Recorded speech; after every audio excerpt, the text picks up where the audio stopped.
Hello friends, welcome back my channel Shivi blogs पर आपका बहुत बहुत बहुत स्वागत है। मैंने अभी 3-4 ब्लॉग्स डाले हुए हैं तो उसमें व्यूज़ बहुत अच्छे आ रहे हैं, तो मुझे लग रहा है कि हाँ, मुझे सपोर्ट मिल रहा है। तो अभी आज का मेरा कुछ टॉपिक क्या है, मतलब थोड़ा सुनने में अजीब लगेगा लेकिन ठीक ठाक ही है। तो आज का टॉपिक ये है कि पेरेंट्स लव मैरिज के लिए पेरेंट्स को कैसे एग्री करें। तो मैं सबसे पहले फ्रेंड्स आपको ये समझा पर सेटल नहीं है तब तक आप लव मैरिज के लिए या अरेंज मैरिज के लिए बिल्कुल भी मत सोचें, ठीक है। क्योंकि यू नो व्हाट के पेरेंट्स ने हमको पैदा किया है, ठीक है, और हमसे ज़्यादा वो हमको समझते हैं। इसलिए आप समझ सकते हो कि जब हम छोटे होते हैं तो हम बोल भी नहीं पाते, लेकिन मम्मा समझ जाती है कि हमें किस चीज़ की ज़रूरत है। एंड पापा ये है वो है ऐसा वैसा, वो खुद ही यू नो व्हाट कि वो खुद ही समझ जाते हैं कि हाँ अभी किस चीज़ की नीड है बच्चे को।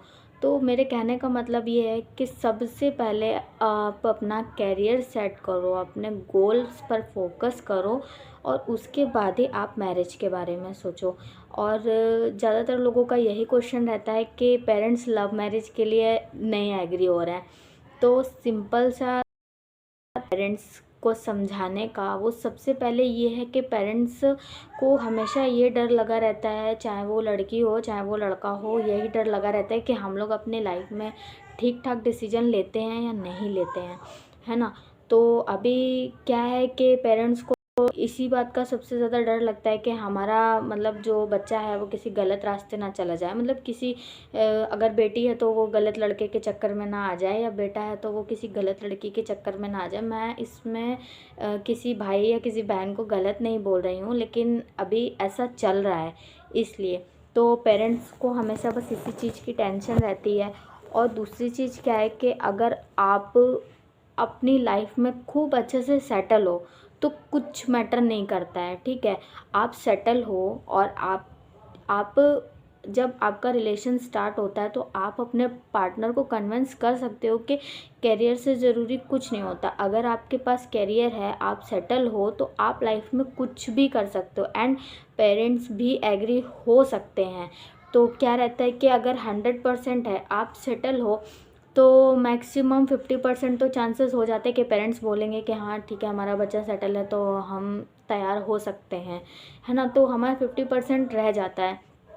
और सबसे इम्पॉर्टेंट चीज़ लाइफ में सेटल होना ही है।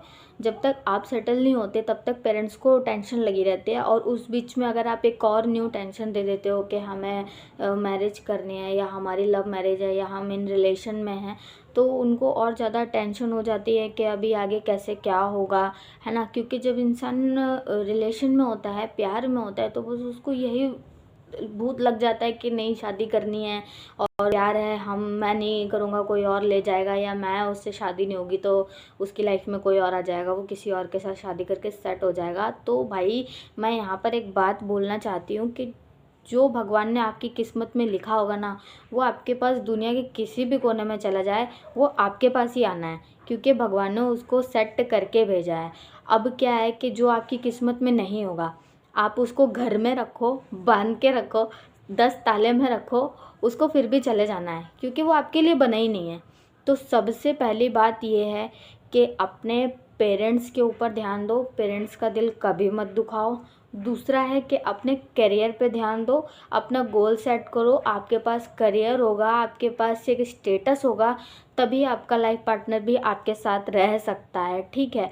और जितना भी हो सके तो सिर्फ़ और सिर्फ अपने ऊपर, अपने पेरेंट्स के ऊपर, उनकी खुशियों के ऊपर ध्यान दो, है ना। क्योंकि जब आपके पेरेंट्स खुश रहेंगे तो आप खुद ब खुद खुश रहेंगे, और जब आप उनको खुश करते रहेंगे तभी वो भी आपको खुश करें। तो गाइज़ मेरा देखो यही कहने का मतलब, मुझे नहीं पता मैं अपनी बात आपको ठीक से समझा पाई या नहीं, लेकिन मेरे कहने का बस ये मतलब है कि अगर आप लाइफ के बारे में या मैरिज के बारे में या कुछ भी ऐसा डिसीजन लेना चाहते हो तो पेरेंट्स इज़ वेरी इंपॉर्टेंट। तो पेरेंट की एडवाइस लेना बहुत ज़रूरी। और प्लीज़ मेरा सभी पेरेंट्स से अनुरोध है बहुत ज़्यादा कि आप अपने बच्चे के साथ इतना फ्रैंक रहें कि वो कोई भी बात बोलने में आपसे डरे नहीं, घबराए नहीं, कि मुझे ऐसा बोलना है, मैं अपने पेरेंट्स से कैसे शेयर करूं, है ना। तो आप उनको खुद से ऐसे फ्रैंक रहें उनके साथ कि वो किसी गलत इंसान को बताने से पहले आपको बताएं, आपको बताना ज़रूरी समझें। तो फ्रेंड्स, अगर आपको मेरी कोई भी बात सही लगी है या मेरी कोई भी बात गलत लगी है तो आप बेफिक्र होकर के मुझे मेरे कमेंट बॉक्स में मैसेज कर सकते हैं कि मैं ये ठीक बोल रही हूँ या ये गलत बोल रही हूँ, ठीक है। तो आप मुझे बता सकते हैं, उससे थोड़ा सा नॉलेज मुझे भी मिलेगा। तो मैं आपकी शिवी, अब मिलती हूँ आपसे अपने नेक्स्ट ब्लॉग में। बाय।